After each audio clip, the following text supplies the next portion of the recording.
Garage Diaries. This is the first episode of a new segment we're kicking off where we go to see you guys and girls that have amazing bikes and garages.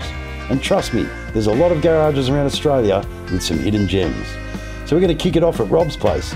So let's go and head in and see what's in this man's garage. Okay, today we're bringing you something really cool. We're kicking off our Garage Diaries segment and we're catching up with Rob. Now, I've known Rob for a bit. I've seen you with your bikes here and there and I just had to come and have a closer look, mate. G'day, buddy. How are you? Thank you for letting us inside your garage. Hey, you're right. You got some fantastic bikes here, man. So where does the passion come for the old motorcycles? Oh, years ago. Always wanted a tank shift. Never thought I'd ever own one. Yeah. Thought the closest thing I'd get would be a picture.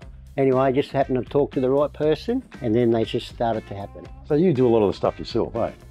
And that's pretty cool. I mean, at the end of the day, old bikes, working on old bikes, it's not working on like new ones and stuff like that, the modern stuff. And you make them look classy, but it takes a lot of time, doesn't it? Yeah, I had a bloke that helps me with the motors. Oh, yep. They're the only like rebuild because the really old ones, they come in pieces and I had no idea how to put them together. So a good friend that's in our club built them all up for me. Just wish he lived a bit closer because I'd love to be beside him while he's doing it so I could learn how to do it. Yep. Anyway, with these ones, these two here, the guy that I bought them off, the deal was we'd get them going because they were all basket cases when I got them. And I thought, bang, that's knowledge I need to know. And we got that one going. It didn't look like nothing like that. And then, yeah, then I learned how to time them all and everything. And touch wood, I have not touched them since. All right, so run us through a couple. Let's start with this one. So that's a WLA, what model? 42. 42. So that was one of the first ones you kicked off? Yeah, both of them, I got them both together off the same guy. Okay. Yeah, so what happened was I only wanted one. Yep.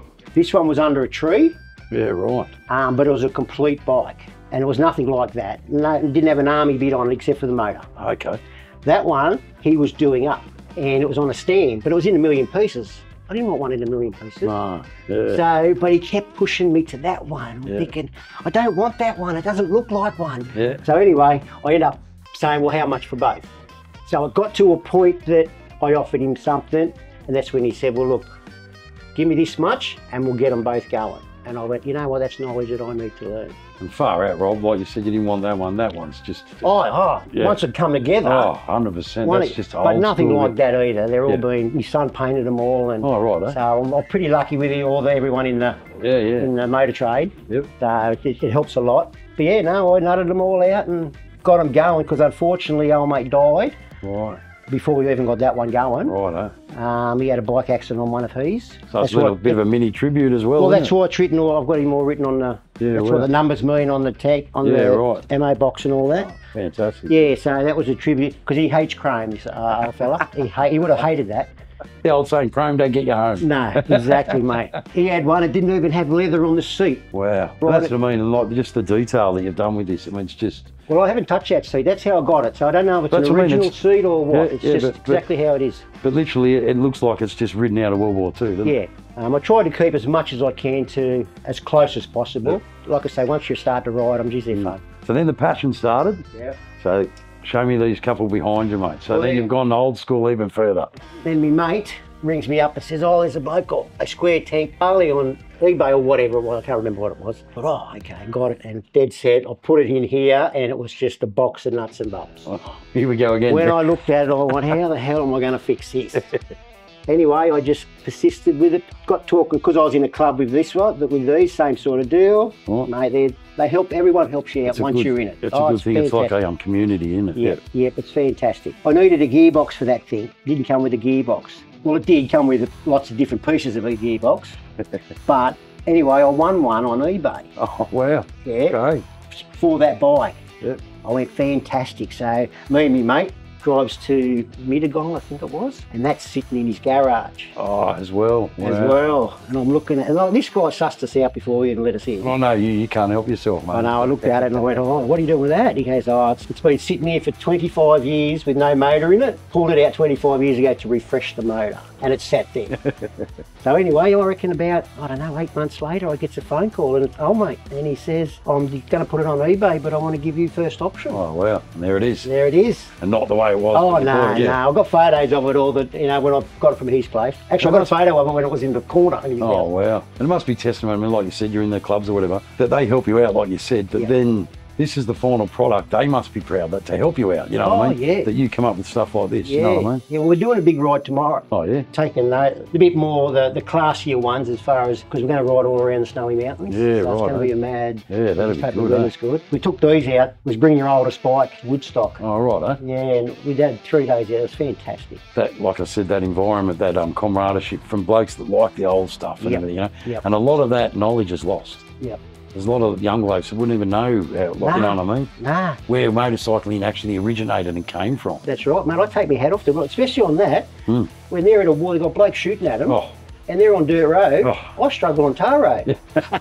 Really? 100%, yeah, exactly. Yeah. And then tell us about the seat, mate, like on this one. Yeah, well, it never had a seat. Yep. So I just put a old seat that I had on it, but it wasn't, to me, it wasn't finished. Yep. And anyway, all my mates were doing a big trip up the Central Coast on the weekend. I said, nah, because I found a seat that was going on auction that day, and I said, nah. So it was, the best day ever. Thing is, you ride these, like you said, you're taking this one to the snowy ride on the weekend and everything. But having said that, I mean, beautiful old girls like these, you don't want to ride them every day or whatever. Well, you couldn't. Which is why you've got a couple of modern bikes here, your Fat Boy that I see you ride on a lot. Yep. But tell us about the classic Heritage Softail. Well, my mate bought that. He was the first guy I ever knew. That was the very first Harley I ever ridden in my life. Wow. That's what sort of I've always wanted. Drew you towards it, yeah. Yes, I always wanted to have a go on a Harley, and he owned it, and I thought, so I'll give us a go of it. So it was up at Anna Bay at the time, so rode around Anna Bay. I thought, mate, fantastic. Yeah, and I ended up going overseas, and where we were staying was right opposite a Harley shop. I think it was in Singapore. Oh, right, eh? And when I got home, I said, I'm buying a Harley. I'm going to buy one. That's when I bought that. Right. But anyway, my mate moved over to the Philippines and all that. He was just going to sell it, and I said, Pete, I'd love to buy it because I know the history of it. It was the first one I ever rode, and it's never been painted, never been dropped, and it's got no kilometres on it. And I thought, I want that. Just to do up. And talk about the history. When you said do it up, you're going to keep it original as much as it's going to stay exactly like that. And I'm just going to, just going to sort of clean up a little bit. Nearly as original as the other couple of ones. Yeah, because originality, mate, is everything. 100%. There's a lot of originality. It's been painted, so it's not original there. That hasn't been touched yet, so it's not original because there's bits and pieces off other bikes, but I tried to keep it in the period, the time period. Yeah, like I've been a 23 model. Yep. If you have a look at these, they only done that 1 year. Yeah, wow. 1923. Wow. And like you said, you told me to sit on it before. Yeah. Oh, back in the day, that would have been a hard bike to ride, eh? Yeah. And like how they are with no brakes, push bike tyres. Yeah. And they're 1000cc. Yeah. They're only 750s. The modern rider doesn't realise what the riders back in the day went through. You remember those guys that did that tour on a couple of Harleys across Australia or whatever? Yeah, on the WLAs. Yeah. So they didn't have mobile phones or any of that. You know, when you see Ewan McGregor and all those guys do it, they had probably 8 support vehicles behind them. You know what I mean? Yeah, for sure. Not like these guys. It's just old school. So like I said, man. So what's next? I'm doing cars at the moment. I've done one car and then I thought, I'll never do a car again because they take up too much space. Yeah. And then I end up getting another one. Yeah. So I'm halfway through that one now. So I just got to get out on them more. That's all. Yeah. You know, they need to be on the road and going. And I'm just proud that I actually got them going. Yeah. Well, they're all registered. This one's not. This is the latest one I just got going. It's not going properly, but it starts and runs. But I haven't ridden it on the road yet. Yeah, awesome. As we said, man, we're here, like I said, Garage Diaries, but sometimes it's about the bikes, but also about the garage as well.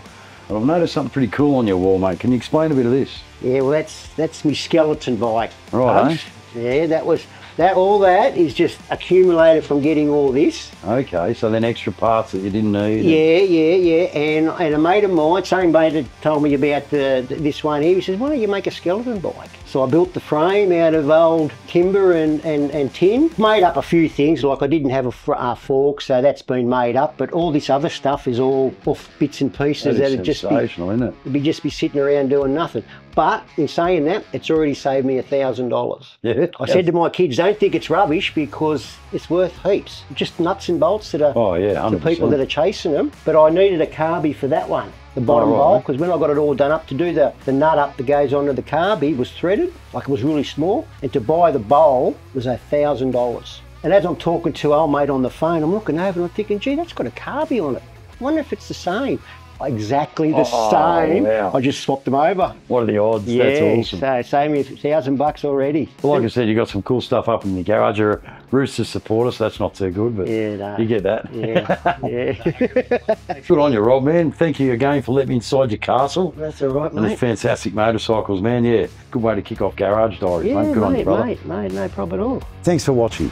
And if you too have got a collection of bikes worth sharing, don't hesitate in getting in contact with us here at Live to Ride, and we'll come spend a day with you. And remember, sharing is caring. So make sure you share this video with your family and friends.